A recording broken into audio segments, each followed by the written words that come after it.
Today on the Winston Homestead, we are learning how to grow sweet potatoes. Be sure to stay to the end so that you can get more information about what we do here at the Winston Homestead.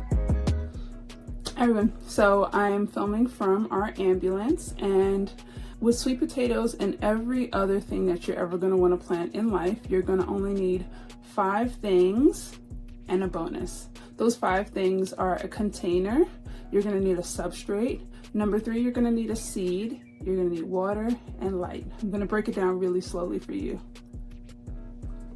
Okay, so the first thing was a container. Today we are using a empty half-gallon milk container. For our substrate, we are going to use soil, and a substrate is simply something that's going to support the roots in the plant as it grows. So today we're using soil. We're going to need a seed, and our seed today is a sweet potato, organic sweet potato from the grocery store. Lastly, the last 2 things, we're going to need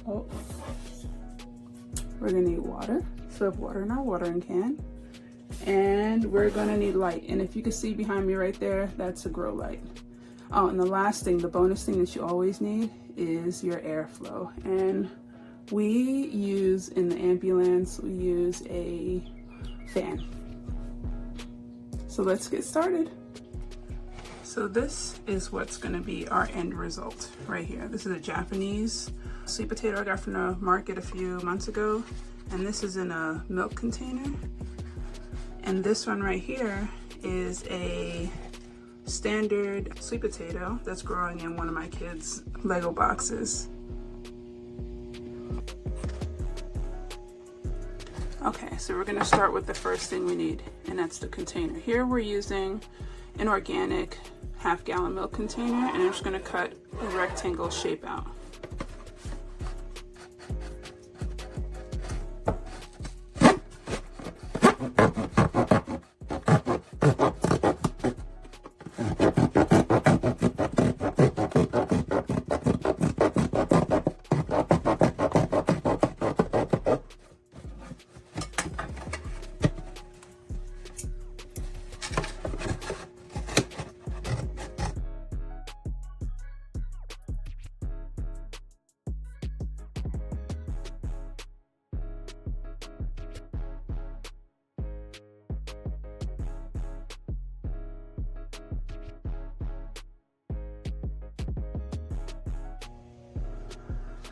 So you may notice that this milk carton's a little dirty. It's because I've used it for another plant in the past. So now we're going to add soil.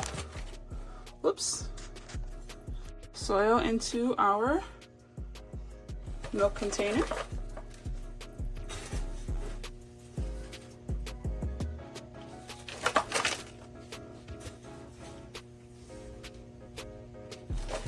So this creates a nice cozy bed for our sweet potato. When I teach women especially, I try to say, hey, your container is like a womb for your seed. So we have our container, we have our substrate, which is soil, and this soil is a little bit moist, so I won't have to do too much to it. The next thing we're gonna do is we're gonna need to add a potato. Now, I have another potato here. This is a potato that has just sprouted. It's just doing its own thing. It sprouted on the kitchen table. I could bury this one in here, but I'm gonna show you what I'm gonna do. I'm just gonna get a regular potato that hasn't begun to sprout yet. So here's my regular potato from the grocery store. Looks like there might be some little roots trying to form here. So I'm going to just bury it nice and cozy. I have soil underneath, and now I'm going to put a few scoops of soil on top. That's going to create like a nice warm cozy blanket. And again, remember, the soil is our substrate. That's the second part of what we needed, is the substrate.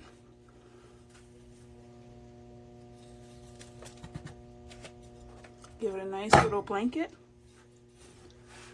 We're going to leave some out.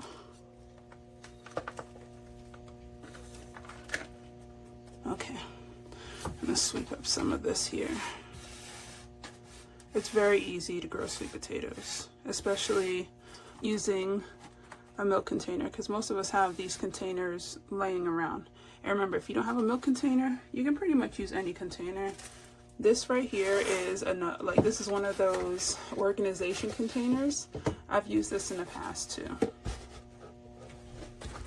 So now let's go back through it. We have our container, our substrate, we have our sweet potato, which is our seed.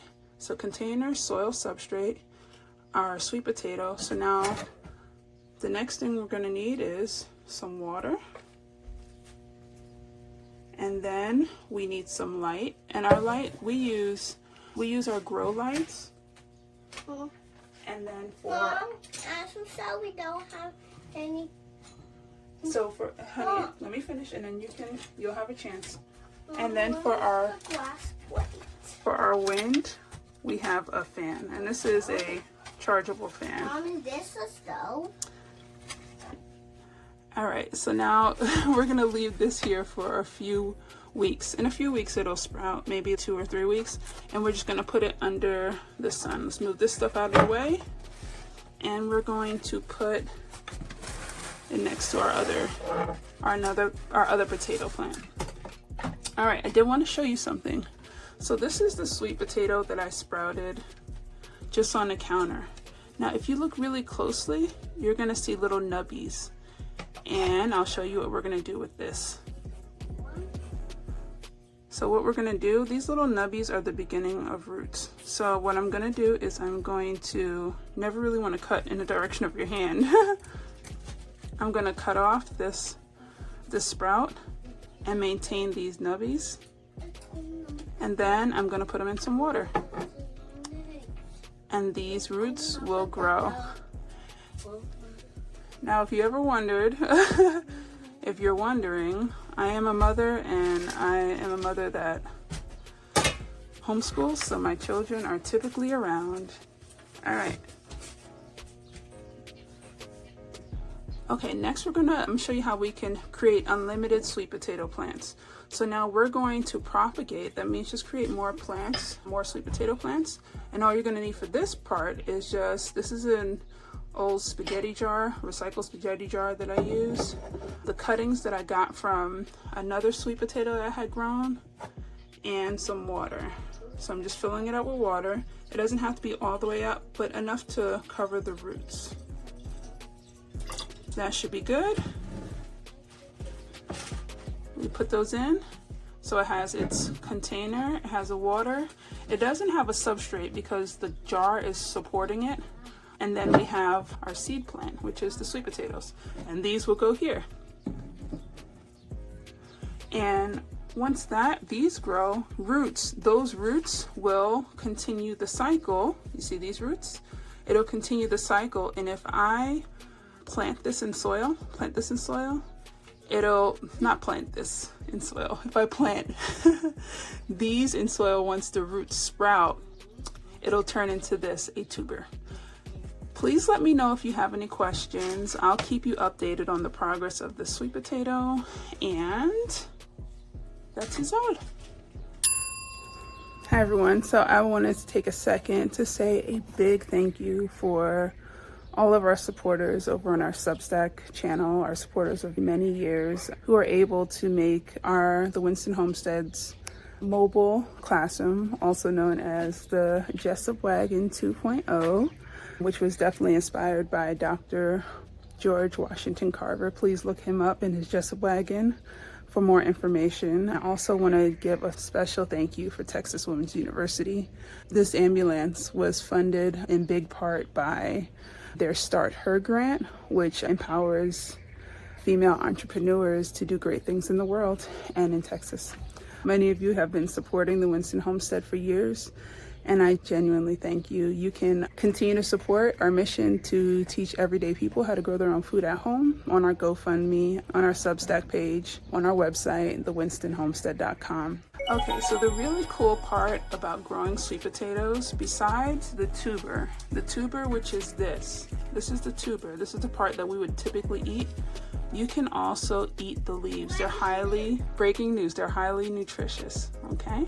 So once they get a little larger, like about this size, you can saute them in with a little salt and pepper, onions, garlic, and they're delicious. I've actually eaten them as my salad greens. They're pretty yummy. So again, this is how you make unlimited sweet potatoes. So you'll have unlimited sweet potatoes literally for the rest of your life. If you have any questions, please post them below and I'll be sure to answer them. So that's all. Now you know how to make or grow your own sweet potatoes at home. If I can grow these sweet potatoes in my ambulance, you can grow them in your living room. So the mission here at the Winston Homestead is to teach everyday people like yourselves how to grow their own food at home. If you want more information, you can go to thewinstonhomestead.com, where you can find information about our book, our classes, and everything else you may need to know, and our blog, our weekly newsletter. I think that's all. Have a beautiful and blessed day, my friends.